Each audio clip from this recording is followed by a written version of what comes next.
এই বহিষ্কারের রীতি পদ্ধতিটা আমাদের জন্য আসলে কতটা বাস্তবসম্মত। আমরা আবার এটাও বলছি যে আইনগত ব্যবস্থা নেওয়া হোক, তো আইনগত ব্যবস্থা তো যদি আমরা একটু পাটগ্রামের দিকে তাকাই, গ্রেপ্তার করা হলো, থানা ঘেরাও করা হলো, ভাঙচুর করা হলো, সেখানে প্রশাসনের ব্যক্তিদের উপরে কিন্তু হামলা হয়েছে।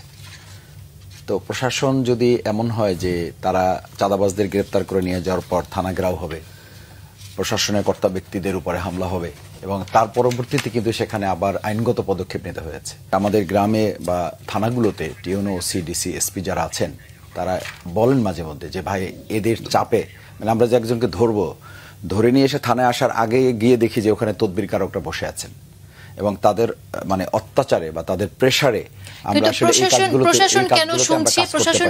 সারা দেশে খুন, হত্যা, ধর্ষণ, সন্ত্রাসী কর্মকাণ্ড, চাঁদাবাজের বিরুদ্ধে আজকের কর্মসূচি, এটা একটা সামগ্রিক কর্মসূচি। সেখানে এমফাসিস পেয়েছে খুব স্বাভাবিক, এটা আপনিও শুরুতে বলেছেন, মিটফোর্ডের ঘটনাটা কিন্তু 2006 সালের 28 অক্টোবরে যেটা হয়েছে, লগি বৈঠা দিয়ে পিটানোর পর তার লাশের উপরে নৃত্য করা, এটা তার চেয়েও জঘন্যতম এই অর্থে যে সেখানে লগি বৈঠা বা লাঠি দিয়ে পিটিয়ে হত্যা করা হয়েছে। আর এখানে একটা মৃত নিশ্চিত হওয়ার পরও তাকে পাথর দিয়ে তার মাথা, তার মুখ থেতলে দেওয়াটা, এটা আমার মতে আপনি যেটা বলেছেন যে পুরো ভিডিওটা কেউই বোধহয় একবার দেখার সুযোগ পেয়েছে কিনা আমি জানি না, পাওয়ার কথা না, এবং একটা মানে অসুস্থ জাতি তৈরি হয়ে গেছে আসলে এটার মধ্যে দিয়ে। সুতরাং সে বিষয়টা আলোচনা গুরুত্ব পাবে, এটা স্বাভাবিক। দ্বিতীয় হচ্ছে যে আমরা কোন একটা দলকে কলঙ্কিত করা, রাজনীতিবিদ হিসাবে আমি তো বলবো না, আমি একজন রাজনৈতিক কর্মী হিসাবে বলবো যে এটা আমাদের কারো দায়িত্ব নয়। কারণ এটা যদি করতে যাই তাহলে তো আমিও রাজনৈতিক দলের কর্মী, রাজনীতিবিদ হিসাবে আমাদের প্রত্যেকেরই দায়বদ্ধতা আছে। আমরা আজকে পুরো আলোচনা আপনি যদি খেয়াল করেন দেখবেন যে আমরা কোনো একটা রাজনৈতিক দলকে আমরা সেখানে উল্লেখ করিনি। পুরো আলোচনা যদি আপনি চেক করেন যে সেখানে আমরা বিএনপির নাম উচ্চারণ করা, এটা আমরা করি নাই। আমি বারবার বলি যে আব্দুল সালাম ভাই এখানে আছেন, আমরা একসাথে জেল খেটেছি, এক মঞ্চে বক্তব্য দিয়েছি, আন্দোলন, লড়াই, সংগ্রাম করেছি, একই মামলায় আমরা অসংখ্য মামলায়, শতাধিকের মামলায়, একই মামলায় আমরা আসামি। দিনের পর দিন আমরা কোর্টের বারান্দায় দাঁড়িয়েছি, একসাথে বসেছি, চা খেয়েছি। সুতরাং স্বাভাবিকভাবেই আমার ব্যাপারে কথা বলতে হলে সালাম ভাইকে বোধহয় নিশ্চয়ই অন্তত 5 বার চিন্তা করতে হবে না, 100 বার চিন্তা করতে হবে। আবার আব্দুল সালাম ভাইদের দল নিয়ে কথা বলতে হলে আমাদের কিন্তু চিন্তা করতে হবে। কিন্তু এটা ঠিক যে আব্দুল সালাম ভাই যদি আবার দলের ঊর্ধ্বে ওঠে, আমাদের যে একটা স্লোগান আছে, ভাইদের স্লোগান আছে, ব্যক্তির চেয়ে দল, দলের চেয়ে দেশ, দেশের বৃহৎ স্বার্থের কথা যখন আপনি ভাববেন, তখন কিন্তু আব্দুল সালাম ভাইকে আমার যদি অপরাধটা ন্যাশনের সাথে রিলেট করে, ন্যাশনকে ক্ষতিগ্রস্ত করে, তাহলে আমরাই বলি যে আমাদেরকে কথা বলতে হবে, আমাদেরকে ঠিক রাখার জন্য। আওয়ামী লীগ ফ্যাসিস্ট হয়ে উঠছিল কেন? ফ্যাসিস্ট হয়ে উঠছিল এই জন্য তার বিরুদ্ধে কথা বলা বন্ধ করে দেওয়া হয়েছিল। তো আমি বলছি যে আমি কি চাই যে আমার ব্যাপারে কথা বলা সবাই বন্ধ করে দিক? তাহলে তো আমি আর একটা ফ্যাসিস্ট হয়ে গেলাম, আমি আর একটা স্বৈরাচার হয়ে গেলাম। সালাম ভাই যদি এটা বলে, আমি মনে করি যে এটা একটা গণতান্ত্রিক দলের জন্য এটা কোনো ভালো বক্তব্য নয়। একটি বিষয় একটু আমি উল্লেখ করতে চাই, সেটা হচ্ছে যে আমরা দেখলাম যে এখানে বিভিন্ন ইউনিভার্সিটি থেকে ছাত্ররা এসে স্লোগান দিচ্ছে এবং সোশ্যাল মিডিয়া এরকম অনেকেই বলছে যে ছাত্র শিবিরের যে স্লোগানগুলো সেখান থেকে বিএনপির একদম টপ লিডার্সদেরকে নিয়ে গালিগালাজ করে স্লোগান দেওয়া হচ্ছে। এই বিষয়টিকে আপনি লক্ষ্য করেছেন? না, এটা লক্ষ্য করেছি। আমি রাতের সমস্ত ফুটেজগুলো দেখেছি। এটা ছাত্র শিবিরের কোনো ব্যানারও প্রোগ্রাম হয়নি। অনেকে বললে সে অনেকের বক্তব্য তো আর আমি বলতে পারবো না, সেটা অনেকের কথা। অনেকের কথার সাথে তো আমার কথা মিল হওয়ার কথা না। ছাত্র শিবির এটা বাংলাদেশের ফেসিজমের এটা একটা ফেসিজমের এটা একটা বড় বৈশিষ্ট্য ছিল। আপনি জানেন যে জুলাই আগস্টের আন্দোলনেও কথায় কথায় জামাত শিবিরটা একদম, আমাদের মা বোনেরা যখন নেমেছে, ছাত্রীরা যখন নেমেছে, তখন তাদেরকে টার্গেট করলে বলা হয়েছে যে এরা পাকিস্তানি, এরা শিবির, এরা জামাত। তখন আমাদের মায়েরা, আমাদের বোনেরা কিন্তু গাড়ির সামনে, পুলিশের সামনে দাঁড়িয়ে বলেছে যে এই অন্যায়ের প্রতিবাদ করা যদি জামাত শিবির হয় তাহলে আমরা সবাই জামাত শিবির। সুতরাং এই ট্যাগ যদি এখনো কেউ দেয়, তাই ওই অনেককে আমি বলবো যে এরা ফেসিবাদের দোসর হিসাবে এরা কথা বলে। সুতরাং এটা যথার্থ নয়। আর যারা কালকে নেমেছে তো এই কারণে যে যেই কারণে আমরা জুলাই আগস্টের গণঅভ্যুত্থানে শামিল হয়েছিলাম সেই একই কারণ তো এখন আমাদের সামনে উপস্থিত আছে। আমরা একটা কথা বলবো, তবে আপনি বলতে চাইছেন যে তাহলে এই যে স্লোগানগুলো আমরা দেখলাম এবং দলকে কেন্দ্র করে যে ধরনের স্লোগান দেখলাম সেটা আপনি এন্ডোর্স করছেন না, এবং আপনাদের কেউ না, এটা আমার দলের দায়িত্ব নয়। তাহলে কারা এই কাজগুলো করছে বলে আপনার মনে হয়? সেটা তো বাংলাদেশের প্রশাসন আছে, বাংলাদেশের সরকার আছে, তারা দেখবে। কিন্তু রাজনীতিবিদ হিসেবে কোন অপশক্তি কাজ করছে সেই অ্যানালিসিস তো আপনাদের থাকতে হবে। রাজনীতিবিদ হিসেবে আমি মনে করি যে যারা এটা করেছে তারা তাদের ক্ষোভের জায়গা থেকে করেছে, তারা তাদের কষ্টের জায়গা থেকে করেছে। কারণ আমাকে এটা মাথায় কনসিডারেশন নিতে হবে যে এতগুলো জীবনের বিনিময় এবং এখনো আহত পঙ্গুত্ব বরণ করা এই সমস্ত ছেলেরা যখন বিশ্ববিদ্যালয় কলেজে পড়াশোনা করছে, কেউ স্কেলেসে ভর্স দিয়ে ইউনিভার্সিটিতে যাচ্ছে, কেউ একটা চোখ নাই সেই ইউনিভার্সিটিতে পড়াশোনা করতে পারছে না, এখনো থাইল্যান্ডে চিকিৎসা চলতেছে। কিন্তু ক্ষোভটা একদম যুবদলের কারো বিরুদ্ধে হলো না, ক্ষোভটা একদম ডিরেক্ট ধরেন আপনার তারেক জিয়ার উপরে এবং জিয়াউর রহমান যিনি শহীদ হয়েছেন দেখেন আমাদের জুলাই আগস্টের গণঅভ্যুত্থানে কিন্তু আমরা বলেছি যে প্রত্যেকটা দায় আমরাই বক্তৃতা বলেছি প্রত্যেকটা দায় শেখ হাসিনাকে নিতে হবে। তো সেই ছাত্ররা তো শিখেছে, আমরা শিখিয়েছি তাদেরকে, তারা তো প্র্যাকটিস করে এসছে এবং এই প্র্যাকটিসটা তো বাস্তবসম্মত ছিল যে কোনো একটা দায় তো আমাদেরকে যেমন বলা হয়েছে, আবার শেখ হাসিনার ব্যাপারে আমরা বলেছি যে দায় তো তাকে নিতে হবে এবং বাস্তবে তো এখন দায় তার দিকে আসছে এবং সেই প্রমাণও আছে। আমি দু তিনটে কথা একটু বলি আপনাকে। দেখেন, একটা হচ্ছে যে আমরা বহিষ্কার করছি বলছি, এই বহিষ্কারের রীতি পদ্ধতিটা আমাদের জন্য আসলে কতটা বাস্তবসম্মত। প্রকৃত কথা হচ্ছে যে আমরা আবার এটাও বলছি যে আইনগত ব্যবস্থা নেওয়া হোক। তো আইনগত ব্যবস্থা তো যদি আমরা একটু পাটগ্রামের দিকে তাকাই, গ্রেপ্তার করা হলো, থানা ঘেরাও করা হলো, ভাঙচুর করা হলো, সেখানে প্রশাসনের ব্যক্তিদের উপরে কিন্তু হামলা হয়েছে। তো প্রশাসন যদি এমন হয় যে তারা চাঁদাবাজদের গ্রেপ্তার করে নিয়ে যাওয়ার পর থানা ঘেরাও হবে, প্রশাসনের কর্তা ব্যক্তিদের উপরে হামলা হবে এবং তার পরবর্তীতে কিন্তু সেখানে আবার আইনগত পদক্ষেপ নিতে হয়েছে।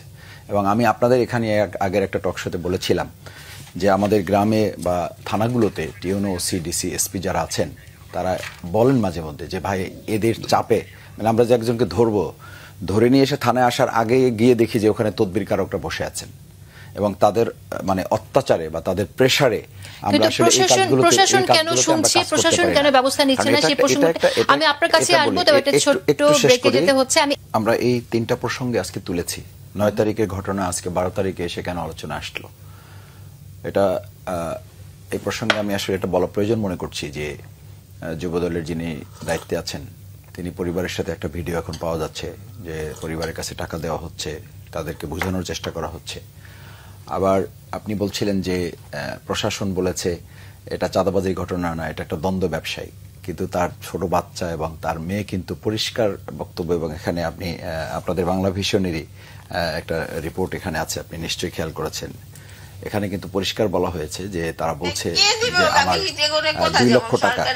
2 লক্ষ টাকা তাকে মাসে মাসে দেওয়া হয়েছে, সে দিতে ব্যর্থ হয়ে তাকে হত্যা করা হয়েছে। এখন আপনি বলেন প্রশাসনের যারা তদন্ত ছাড়াই একটা কথা বলে দিচ্ছে, আর তার পরিবার বলছে, তার মেয়ে বলছে, তার ছোট বাচ্চা বলছে যে আমার বাবার সাথে আমি কথা বলেছি যে তোমার সমস্যা কি, তখন সে বলছে যে বাবা এখানে চাঁদা চায়, আমি সৎ ব্যবসায়ী, আমি চাঁদা দিয়ে ব্যবসা করব না, আমি হুমকির মুখে আছি। এই কথাগুলো কিন্তু তার বাচ্চা বলছে। তার মেয়ে বলছে সরাসরি যে 2 লক্ষ টাকা আমার মাসে চাঁদা না দেওয়ার কারণে আমাকে আজকে হুমকির মুখে আছি আমি। তো এইসব কিছু কিন্তু আমাদের বিবেচনায় নিতে হবে। আজকে দেখেন এরকম একটা জঘন্য ঘটনা যখন ঘটছে, আপনি প্রশাসনের কথা বলছেন, তো প্রশাসন আমরা কিন্তু স্বরাষ্ট্র উপদেষ্টার কথা বলেছি আজকে আমাদের বক্তব্যে, যে বিক্ষোভ আমরা করেছি সেখানে বলেছি যে বিচ্ছিন্ন অনেক ঘটনা ঘটেছে, যে ঘটনাগুলোর কারণে স্বরাষ্ট্র উপদেষ্টাকে অবশ্যই জবাবদিহির মুখে আসা উচিত।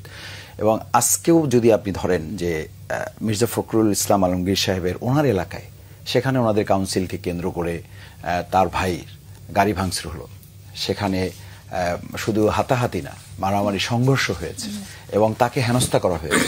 সেখানে কিন্তু আমি পত্রিকার রিপোর্ট দেখলাম যে সেনাবাহিনী সেখানে ডিপ্লয়েড করার পরও সেটা নিয়ন্ত্রণ করা যায়নি। ওই যে আমরা বলছি বারবার আমরা বড় দল, তো বড় দলকে কে নিয়ন্ত্রণ করবে? বড় দল তো আর বড় নিয়ন্ত্রণ করার মতো বড় সরকার তো নাই, এটা তো অন্তর্বর্তীকালীন সরকার। এই বড় দলকে উদ্দেশ্য করে আপনাদের সমাবেশে আজকে আমি শফিকুল ইসলাম মাসুদ, আমি আব্দুল সালাম, আমাদের সবাইকে কিন্তু এটা মাথায় নিতে হবে। রাইট, নিশ্চয়ই। আমি একটু প্রশ্ন রাখতে চাইছি একটা, যে তাহলে এই বড় দলকে মাথায় রেখে কি আজকে আপনাদের বিক্ষোভ সমাবেশে এরকম মন্তব্য করা হয়েছে যে হাসিনা পালানোর পর একটি দল নিজেদেরকে দেশের মালিক ভাবছেন, একটি দল বলতে আপনার কাছে আমার প্রশ্ন যে কাকে আপনারা বোঝাচ্ছেন, এবং যেভাবে হাসিনা গেছে সেইভাবে আরেকটি দল যাবে এরকম কথা এসছে। এটাই বলতেছিলাম, নাম নেননি দলের, কিন্তু এটা তো আসলে বলছি যে দেখেন, আমি প্রথমে কিন্তু আপনাকে বলে নিয়েছি দেশের স্বার্থে কিন্তু আমাদের কথা বলতে হবে। আবার ওই যে বলছি যে আমরা একসাথে এক মঞ্চে কাজ করেছি, সেই সৌজন্যতাটুকু কিন্তু আমাদের রাখতে হবে। এর অর্থ এই নয় যে আমাদের সত্য কথাটা আমাদের বলা যাবে না। আজকে আমি যদি আপনাকে বলি যে মির্জা ফখরুল ইসলাম আলমগীর ভাইয়ের মতো একটা এলাকায় একটা সৌজন্যতা, একটা সম্মানের তো ব্যাপার আছে। ভাই কথা বাদ দিলাম, তার ভাইকে হেনস্থা করা কি কারণে করা হয়েছে হইতে পারে, সেখানে কাউন্সিল পদপ্রার্থী, তারপরে ফলাফল ঘোষণা নিয়ে।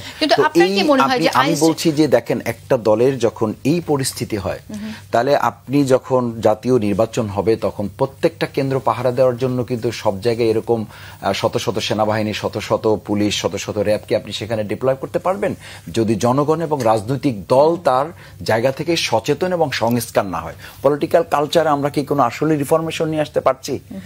আমরা বলছি যে ওই জায়গাটাকে আমরা যেতে পারি নাই, আমরা যেতে পারি নাই। তো যেতে না পারলে আপনি শুধু সরকারের উপরে, সরকার তো এরকম একটা ছিল 17 বছর, আমরা তাদের কাছে এরকম প্রত্যাশা করিনি। এখন যে সরকার আছে সেই সরকার তো আইন শৃঙ্খলা রক্ষাকারী বাহিনী, এটা ওটা, এই সব কিছু আমাদের তো জনগণের মধ্যে, এখন যে সরকার আছে সরকার আইন শৃঙ্খলা পরিস্থিতি নিয়ন্ত্রণ করতে ব্যর্থ হচ্ছে বলে আপনি মনে করেন? আমরা মনে করি, এবং এই কথা আজকে আমরা বলেছি যে সরকারের পক্ষ থেকে যে উদ্যোগ নেওয়া দরকার ছিল, উদ্যোগ নিতে পারছে না। এই সরকার উদ্যোগ নিতে পারছে না, চাঁদাবাজদের কার্যক্রমে গ্রেফতার করতে পারছে না। এবং আমি বলছি যে আজকে এটা অত্যন্ত ন্যাক্কারজনক যে পরিবারের পক্ষ থেকে যেখানে বলা হয় যে এটা চাঁদাবাজির সাথে সংশ্লিষ্ট একটা ঘটনা, সেখানে প্রশাসন কোনো তদন্ত ছাড়া কি করে বলে দেয় যে এটা ব্যবসায়িক দ্বন্দ্বের কারণে এই ঘটনা ঘটছে বলে আমাদের কাছে প্রমাণিত হয়েছে। তারা প্রমাণ করার জন্য কি এমন করেছেন?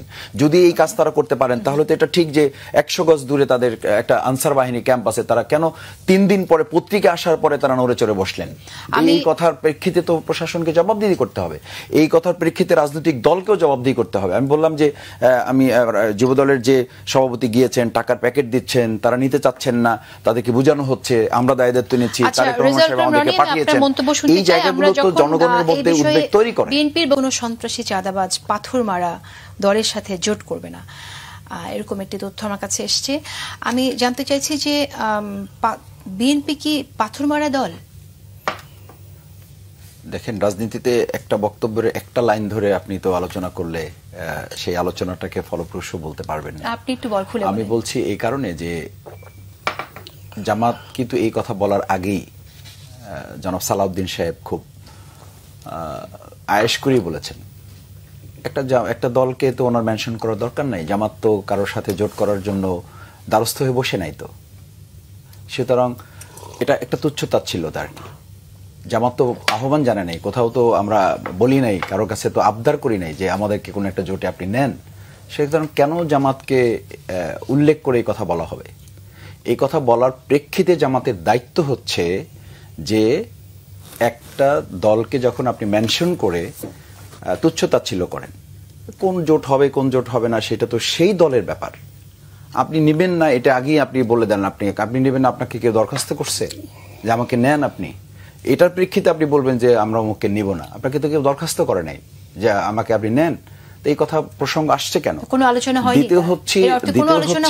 দ্বিতীয় হচ্ছে যে আমরা চাঁদাবাজ সন্ত্রাসের কথা বলছি, এটা আলোচনা হলে যেই টেবিলে আলোচনা হয়েছে সেই টেবিলে আলোচনা হবে, সেই টেবিলে দুই পক্ষ বসে কথা বলবে। কিন্তু অনসাইট এটা একটা কথা আপনি মাঠে ছেড়ে দিয়ে তো ঐক্যের আলোচনা করতে পারেন না। এটা তো কোনো জাতীয় ঐক্য বিনির্মাণে কোনো কথা না, এটা তাচ্ছিল্যতা করা। এই তাচ্ছিল্যতা তো একটা সংগঠন হিসেবে আমাদের দায় আছে এবং জনগণের কাছে এটা পরিষ্কার করার জবাবদিহিতা আমাদের আছে। আমরা তো একটা জনগণের মানুষের প্রতিনিধিত্ব করি। সেই জায়গায় আমরা পরিষ্কার বলেছি যে দেখেন, আপনি ফ্যাসিবাদের কথা বলেন যে ফ্যাসিবাদের যেন উত্থান না হয়, তৃতীয় শক্তি যেন উত্থান না হয়, এই কথার অর্থ বলে আমাকে যদি আবার জুজুর ভয় দেখায় আমি অথবা আমি আব্দুল সালাম ভাইকে দেখাই, আব্দুল সালাম ভাই যদি আমাকে দেখায় এবং দেখায় যদি আমি চাঁদাবাজ, সন্ত্রাসী, দখলদার এইসব বিষয়কে যদি আমি আবার জায়েজ করার চেষ্টা করি, তো একই তো পরিণতি আমাদের হবে। তাহলে তো আমরা 5ই আগস্টের দিকে চলে গেলাম। আমাকে মনে করতে হবে, দেখেন 5ই আগস্টের পরে 2 মাস পর্যন্ত জনগণের স্বস্তি ছিল। সেই 2 মাস পরে যখন প্রশাসন ছিল না, তখন আমরা বলেছি, এই রাজনীতিবিদরা বলেছি, যখন প্রশাসন ছিল তখন আমরা রাস্তায় আমাদের ছেলেরা আমরা দাঁড়িয়ে আমরা ট্রাফিক পর্যন্ত পাহারা দিয়েছি। সেই সময়টা আমরা পারলাম। তাহলে 3 মাসের ব্যবধানে আমাদের চরিত্রের এমন আমূল কি পরিবর্তন হলো যে জনগণ আজকে আতঙ্কিত, জনগণ আজকে শঙ্কিত, আমাদের দেখলে এখন জনগণ ভয় পায়, জনগণ আগামী দিনে কে ক্ষমতায় আসবে, যে আগামী দিনে কে ক্ষমতায় আসবে, সেই ক্ষমতায় আসার আগেই তাদের পতনের জন্য আমাদের কথা বলতে হচ্ছে। আপনাদের দিকেও ছুড়ে দিয়েছেন আব্দুল সালাম, সেই অভিযোগ জামাত ইসলামী তো বলে নাই যে আমরা ফেরেশতার দল, বলেছি আমরা বলেছি যে আব্দুল সালাম ভাই কালকে থেকে কর্মসূচি দিক না কেন, বলুক জামাত ইসলামের কথা।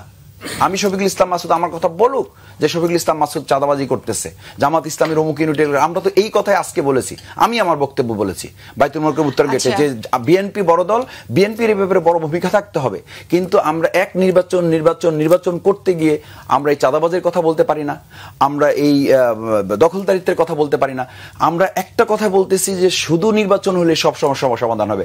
এই নির্বাচনের শক্তি মানে নিয়েই তো আমরা 17 বছর নির্যাতন নিপীড়নের মধ্যে ছিলাম। তাহলে একটা নির্বাচনই যদি সব সমস্যার সমাধান হয়, তাহলে আজকে একটা দল তার কাউন্সিল যথাযথভাবে করতে সক্ষম হয় না, তারা জাতীয় এরকম একটা লোভনীয় জায়গা তাদের দ্বারা নিরাপদ থাকবে, এটা আমাকে বিশ্বাস করতে হবে। আচ্ছা, আবার বলি 5 আগস্টের পরে আমরা এখন পর্যন্ত বিএনপির নাম ধরে কোনো কথা বলাটা সৌজন্যতার এখন আমরা খেলাপ মনে করি, কিন্তু সেই জায়গায় বিএনপির একদম হায়ার লেভেলের লিডারশিপ থেকে কিন্তু সরাসরি স্টার্টিংটা করা হয়েছে জামাতকে অ্যাটাক করে, এবং সেটা 71-এর মতো যেগুলো মানে আওয়ামী লীগ হিসাবে ব্যবহার করেছে, ঢাল হিসাবে ব্যবহার করেছে, সেগুলো দিয়ে স্টার্ট হয়েছে। এরপরও কিন্তু আমরা চেয়েছি যে রাজনৈতিক কাদা ছোড়াছুড়ি, যেটা আব্দুল সালাম ভাই বারবার বলছেন, আমরা কিন্তু ওই জায়গাটা প্র্যাকটিক্যালি বলতেছি, আর সালাম ভাই যেটা বলছেন সেই জায়গাটা কিন্তু আমরা প্র্যাকটিক্যালি কিন্তু আমরা যাই না। আমি বলছি একটু দেখেন যে আজকে আমাদের এই জায়গাগুলোতে, এখন আমি আসার সময় যখন আপনার এই গাড়ি গেছে এখান থেকে উঠতে গিয়ে আমি যে জাস্ট রিক্সা নিয়েছি একটু, সেখানে আমাকে রিক্সাওয়ালা বলতেছে যে স্যার দেখেন আজকে বিএনপি অফিসের সামনে ককটেল বিস্ফোরণ হয়েছে। তো ককটেল বিস্ফোরণ উনি বলতেছে, দেখেন রিক্সাওয়ালার ওপিনিয়নটা বলি আপনাকে, যে আবার দেখেন আওয়ামী লীগের খেলা শুরু হয়ে গেছে। আমি বললাম আওয়ামী লীগের খেলা মানে কি? বলছে যে এই যে মানে একটা ডাইভার্ট করা, মানে এটা সালাম ভাই আমাদের নিতে হবে, কিন্তু আমরা বড় রাজনীতিবিদ, পাবলিক পারসেপশনে কিন্তু এটা নিতে হবে। আমার কিন্তু শুরু হয়ে গেছে অবশ্যই সেই আওয়ামী লীগ তারাই করতে, রিকশাওয়ালার এটা হলো যে দেখেন আবার কিন্তু আওয়ামী লীগের ইয়াটা শুরু হয়ে গেছে, খেলাটা মানে তারা বুঝাতে চায় যে আমরা এটা বুঝে যে একই মডেলে আমরা আবার আমাদের রাজনীতি শুরু করেছি। অথচ জুলাই আগস্টে কিন্তু এটা ছিল না, জুলাই আগস্ট ছিল নতুন কিছুর জন্য। তাহলে এই এত বড় একটা ইস্যুকে আপনি ডাইভার্ট করার জন্য এই ঘটনা ঘটানো জুলাই আগস্টের পরে যেটা